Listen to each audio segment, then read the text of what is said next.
je vais parler donc du démembrement d'une entreprise nationale qui était la SNCF. Donc la partie transport, enfin un volet de la partie transport, puisque le transport ferroviaire n'est pas l'intégralité des transports français. Donc avec la création de l'Union européenne, comment se déroule l'ouverture à la concurrence, et en particulier dans le domaine ferroviaire, du transport ferroviaire.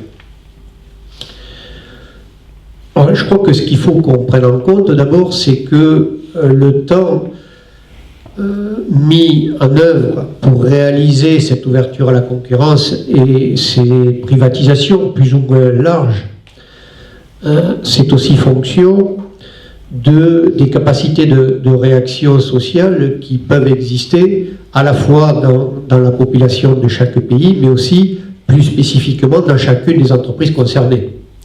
C'est pour ça que ces processus peuvent paraître parfois un peu longs et prennent du temps, mais au bout du bout arrivent bien à leur terme.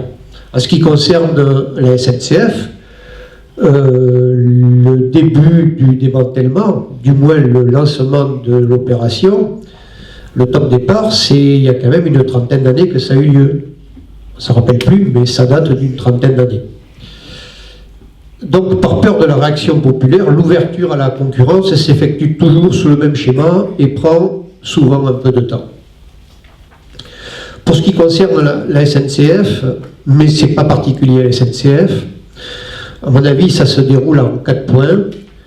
Tout d'abord, un pseudo-état des lieux qui est fait et qui argue toujours de difficultés réelles et état des lieux qui est toujours empreint de visée environnementale et d'assainissement financier. On a souvent ces deux notions dans l'état des lieux qui apparaissent très, très rapidement et qui constituent donc perpétuellement les deux faces de l'offensive libérale. Bien sûr, les endettements de certaines entreprises nationales sont une aubaine pour expliquer l'orientation que va prendre l'ouverture à la concurrence. Sans qu'à aucun moment, évidemment, on ne précise et il ne soit indiqué d'où émane l'endettement de ces entreprises et comment y remédier en dehors du marché. Parce qu'on pourrait le faire. Ça, c'est le premier point. Ce qui suit, deuxième point, c'est l'élaboration de livres blancs qui expliquent tout cela en détail et qui préconisent des orientations et des mesures à prendre. Ça a été le cas pour la SNCF. Élaboration par l'Union européenne d'un livre blanc concernant les transports ferroviaires.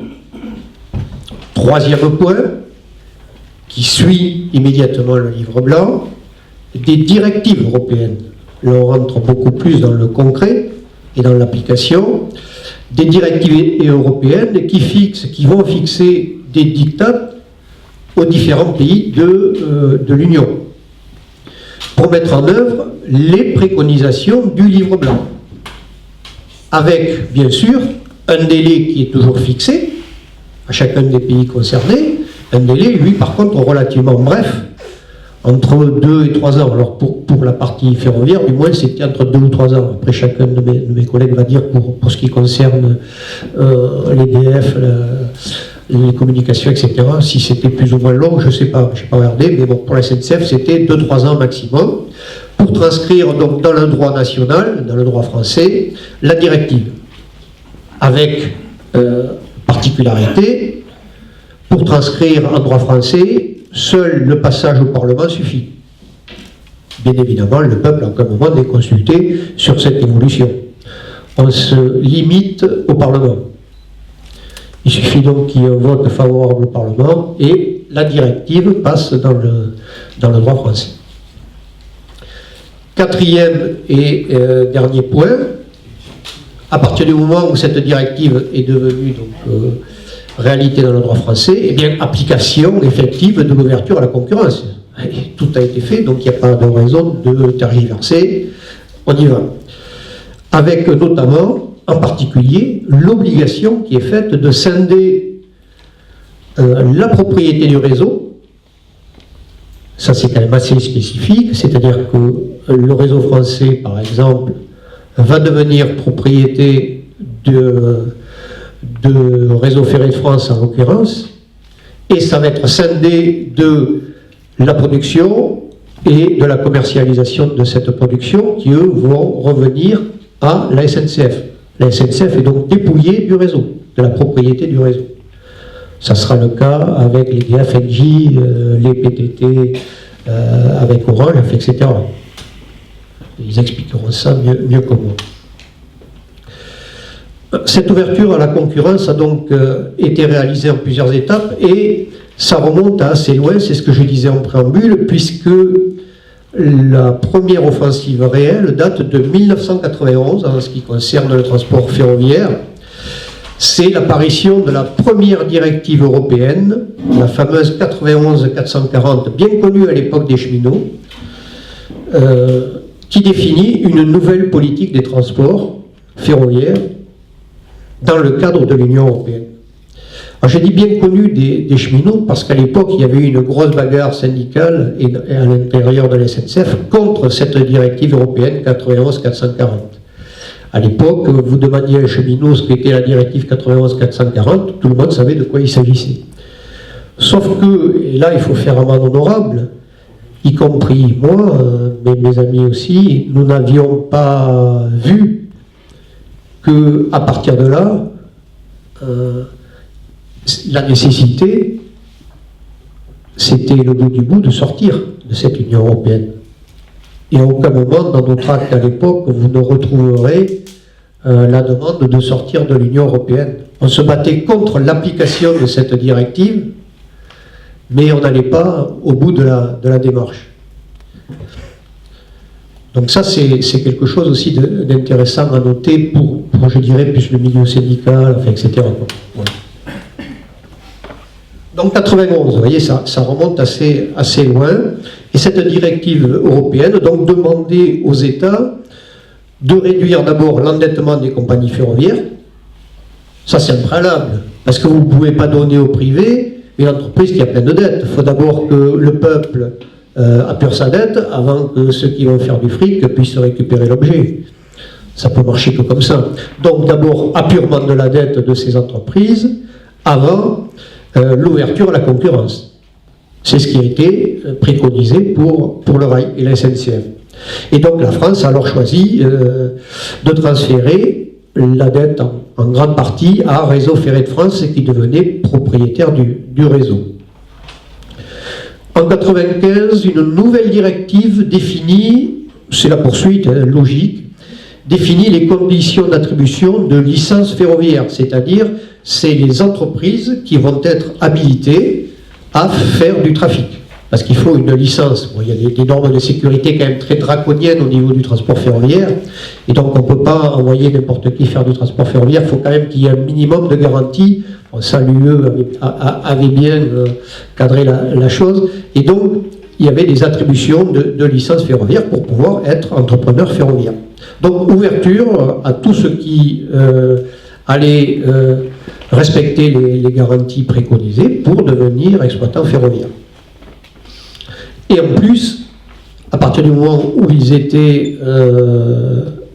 avaient obtenu la licence, de fait, ils pouvaient obtenir des sillons horaires, puisqu'en matière ferroviaire, ce qui permet de faire circuler des trains, c'est un peu différent de la route. On ne peut pas doubler quand on veut en matière ferroviaire. Sur la route, il y en a un qui ne va pas très vite, vous mettez clignotant, vous doublez, s'il n'y a rien en face. En matière ferroviaire, c'est un petit peu plus complexe, même s'il y a deux voies, en réalité, chacune des voies a un sens de circulation. Donc c'est plus difficile à doubler, et donc c'est pour cela que la circulation ferroviaire est organisée en sillons horaires qui sont donnés donc, pour faire circuler des trains. Donc chaque entreprise pourra acheter des sillons horaires. De fait, on est à une ouverture officielle de la concurrence ferroviaire à partir de 1995. En 1996, parution du premier livre blanc. En 1997, véritablement, ça commence. 2001, premier paquet ferroviaire sur les infrastructures. Et il y aura un deuxième livre blanc qui suit. Le 15 mars 2003, ça démarre, le transport de marchandises, le fret, est ouvert à la concurrence officiellement, mais il est ouvert à la concurrence, là aussi c'est une particularité SNCF, je ne sais pas si ailleurs ça se fait, mais en matière de transport, c'est ouvert à la concurrence sur ce qu'ils appellent l'international, car en réalité, le transport européen marchandise. Quand on dit international, il faut transcrire européen, parce que international, même s'il y a du trafic international ferroviaire, il est relativement limité. Le gros, c'est trafic au sein de l'UE.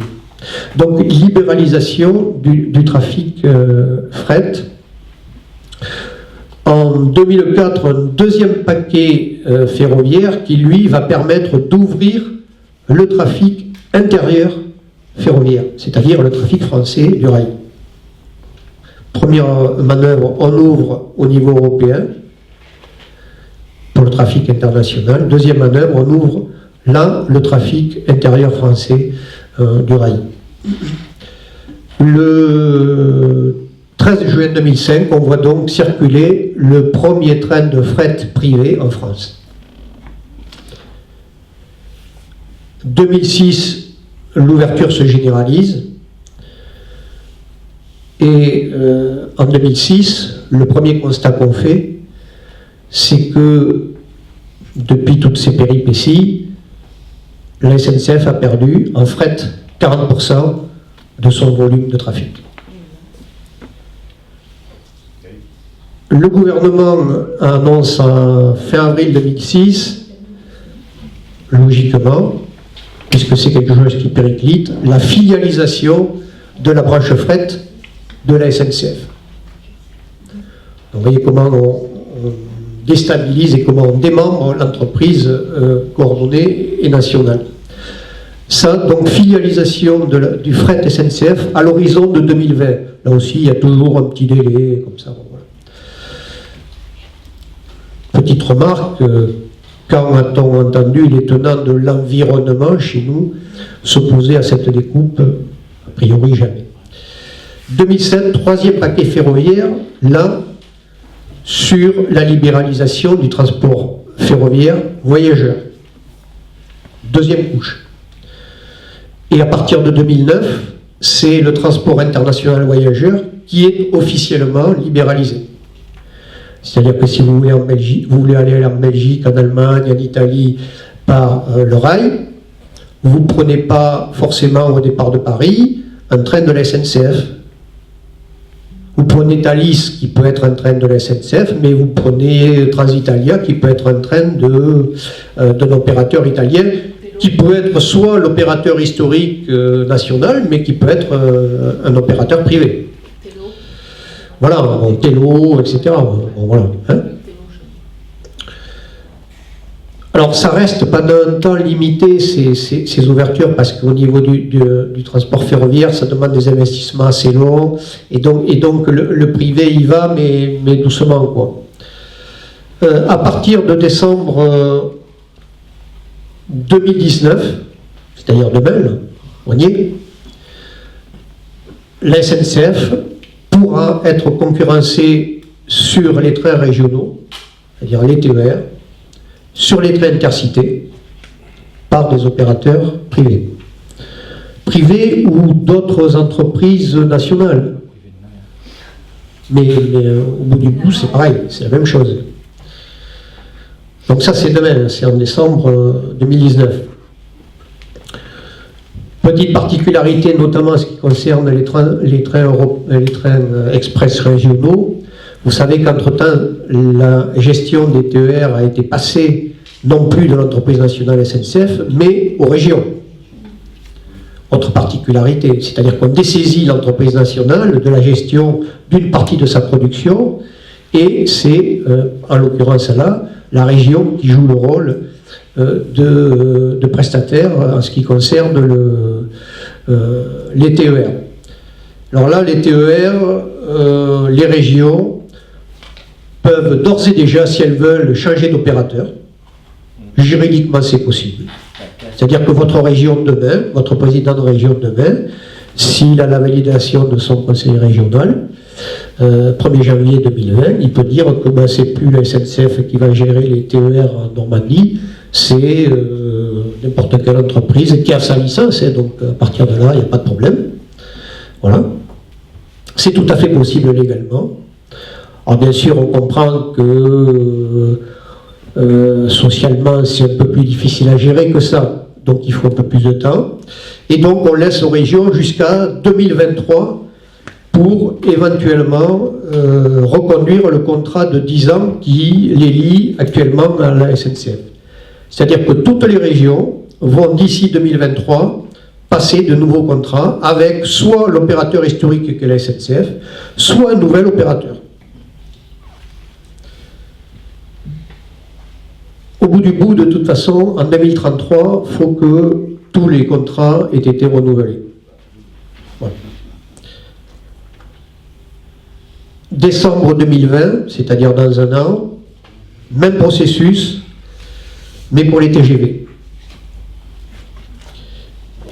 Et enfin, on termine, parce que là c'est un tout petit peu plus complexe et toujours socialement plus dangereux, pour l'Île-de-France, même processus, mais entre 2023 et 2039. Donc même dans l'Île-de-France, vous aurez éventuellement un opérateur privé. Mais comme là c'est sensible, on prend un peu plus de temps, entre 2023 et 2039. Voilà pour le ferroviaire. Pour terminer, et de manière plus générale, quel est le but poursuivi par l'Union européenne avec ses attaques contre les monopoles d'État, puisqu'en réalité il s'agit de ça. L'axe central de cette attaque, c'est de la mondialisation néolibérale, c'est le libre-échange et donc la libre concurrence. C'est la base de tout. Donc il faut effectivement casser ces monopoles d'État. Bien évidemment, l'Union européenne grave ses préceptes dans son fonctionnement et surtout édicte des directives, je l'ai dit, qui vont s'imposer aux États de l'Union et faire sauter donc le verrou des entreprises nationalisées. C'est donc en France tout particulièrement, ça nous concerne, tout l'acquis du Conseil national de la résistance qui est visé avec la remise en cause de l'appartenance des grands moyens de production à la nation. Car en effet, il faut casser cette spécificité française du service public qui est issue du CNR et qui est quand même un peu une particularité au sein de l'Union européenne, même si ça existe ailleurs. En France, c'est encore beaucoup plus prégnant qu'ailleurs. Donc il faut casser cela. Et dans le même temps, et ça c'est intéressant, tout cela va permettre de remettre dans la sphère privée, donc capitalistique, des masses considérables d'argent. C'est ça aussi qu'il faut bien comprendre. Qui jusqu'alors était géré par la collectivité et qui était basé sur une certaine solidarité, même si on peut toujours dire qu'on aurait pu faire mieux, mais voilà. Par exemple, pour les voyageurs, à une époque, si vous faisiez Bordeaux-Périgueux, en fonction du kilomètre, vous aviez le même prix au kilomètre que vous fassiez Bordeaux-Périgueux ou Paris-Dijon. Il y avait une péréquation. Voilà. Ça, c'est bien évidemment plus du tout dans l'esprit de l'Union européenne, parce que vous avez bien compris que là, si on commence à avoir des solidarités nationales sur l'ensemble du territoire, ça ne va plus. Autre intérêt de libéraliser ces entreprises nationales, c'est remettre en cause aussi de fait et à terme tous les régimes spéciaux des agents qui travaillent dans ces entreprises-là. Et fruit des conquêtes sociales, des luttes syndicales fortes dans ces entreprises, donc de casser les bastions syndicaux. Et en même temps, parce que les deux vont de pair, si on porte atteinte aux régimes spéciaux, on va pouvoir niveler de fait par le bas le régime général. Donc, en même temps, on profite à la fois de récupérer des masses considérables d'argent qui étaient auparavant gérées par la nation, on les met dans le privé, et en même temps, on casse de fait tous les bastions syndicaux de ces entreprises-là qui étaient souvent gênantes. C'est donc tout bénéfice pour le néolibéralisme. J'ai terminé, mais je dirais que simplement, quand on fait le bilan, il est quand même assez édifiant. Création de la SNCF en 1938, puisque la SNCF a été créée avant la Deuxième Guerre mondiale, 500 000 cheminots au statut. en 1938. Aujourd'hui, 2018, je n'ai pas les chiffres 2019, mais 2018, 142 000 cheminots. Vous voyez un peu au statut. Autre anecdote, actuellement, sur le réseau ferroviaire, vous avez un cinquième du réseau sur lequel on ne circule pas à la vitesse à laquelle on pourrait circuler, tout simplement parce que le réseau n'est plus en état. Et donc vous avez plus de 2000 km de lignes sur lesquelles on circule beaucoup moins rapidement qu'on ne pourrait le faire.